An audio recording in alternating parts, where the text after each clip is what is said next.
मी फ्लिपकार्टवरून मागवलेले हे क्यूटचे रॅट जे कॅटसाठी खेळायला आहेत करून. तर मी हे लुनासाठी आणलेले आहेत. हे खूप क्यूट आहेत. तर आज ह्याची डिलिव्हरी झाली आहे. बघूया लुनाला आवडतं की नाही. पण त्याच्या आधी तुम्हाला दाखवते ही लुना कुठे आहे. आमची येडाबाई लुना बसली आहे शेल्फमध्ये आणि चार्जिंगच्या वायरीसोबत खेळते आणि इकडे तिकडे शिनचॅनला बघते. त्याचा आवाज येते, तो इकडे तिकडे नाचतोय तर तिकडे बघते. आणि नंतर मग आपले स्वतःहून खेळायला लागली वायरीसोबत परत.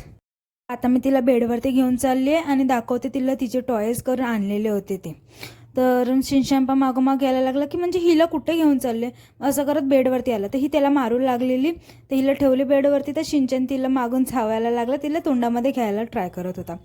असं करत त्यांची मस्ती चालत होती. मग तिला मग पिशवीमधलं खेळणे दाखवलं तर ती खेळायला लागली असंच बिना पॅकेट खोलताच. तर आता मी पॅकेट खोलते, बघूया तिला आवडतं की नाही. तर मी तिला आता ब्ल्यू कलरचंच देते कारण फर्स्टच ब्ल्यू कलरचं होतं. तर ब्ल्यू कलरचंच तिला माऊस देते पॅकेटमधून. तिला खेळायला दिलं तर ती खेळायला लागली की म्हणजे हे काय आहे, काय खेळणं आहे आपल्यासाठी करून असं करत खेळायला लागली. पण तिला खूप आवडलं, खूप मस्ती करत होती. त्यासोबत मस्तपैकी खेळत होती ती. खूप मजा मस्ती करायला लागलेली होती ती चांगल्यापैकी.